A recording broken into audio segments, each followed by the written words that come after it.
Bonjour. Les inspirations que j'ai envie de partager avec vous aujourd'hui, elles me sont venues récemment alors que dans la froidure du matin, je montais une petite rue pour me rendre à mon local professionnel.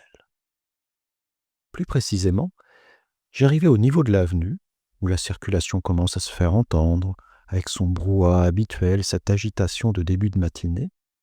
Puis, quelque chose d'inhabituel s'est invité, une sensation de calme, d'apaisement. J'ai levé les yeux vers le ciel et j'ai vu alors de tout petits flocons descendre doucement. Ils tombaient légers, presque imperceptibles, et leur présence semblait comme ralentir le temps. Et malgré le bruit de la circulation, une atmosphère plus douce, plus enveloppante s'imposait. J'ai continué mon chemin, et un flot d'images, de pensées, m'a traversé l'esprit. J'ai d'abord repensé à l'histoire de ce scientifique qui, c'était au tout début de la photographie, s'était passionné pour la neige. Il avait photographié des milliers de flocons de neige en utilisant un dispositif astucieux qui couplait un microscope à un appareil photo.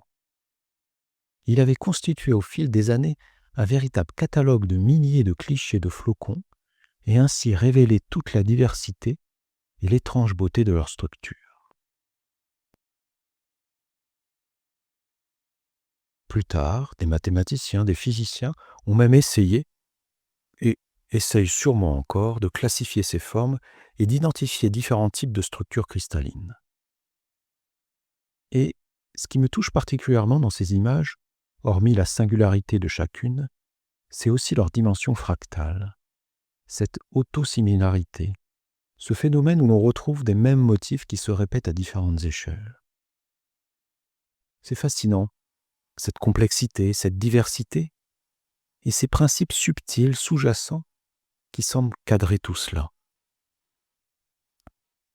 Ce qui m'a également traversé l'esprit, en voyant ces flocons tomber, c'est la transformation de la matière, le cycle de l'eau, ce mouvement continu au cœur d'un même grand processus. L'eau tour à tour cristalline, fluide, solide ou éthérée, qui, d'une certaine façon, change sans jamais vraiment se perdre. Cela m'a ramené à nos propres transformations intérieures, nos étapes, nos changements d'état, parfois fluides et évidents et parfois plus cristallisés, plus complexes.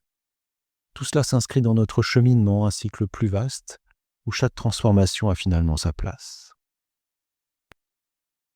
Et en voyant ces flocons tomber un à un, je me suis aussi dit que chacun d'entre eux a sa propre structure, unique, complexe, éphémère, et pourtant, une fois au sol, ils disparaissent dans un tout plus vaste, se relient à une appartenance commune, une couverture neigeuse qui, à bien y penser, à son tour, transforme le paysage, efface les aspérités et donne souvent une forme de douceur et de silence.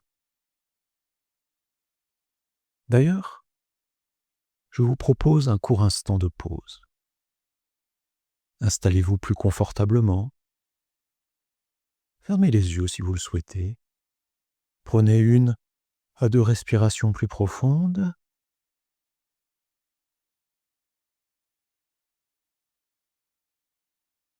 Puis, imaginez un flocon de neige qui flotte, là, doucement dans l'air.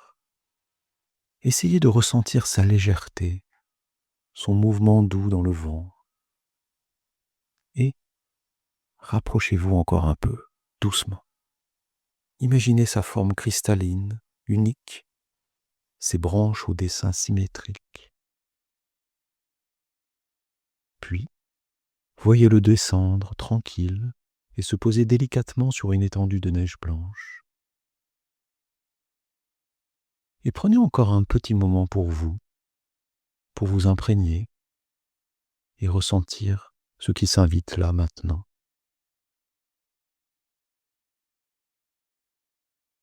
Et, quand vous êtes prêt, ramenez doucement votre attention ici et maintenant.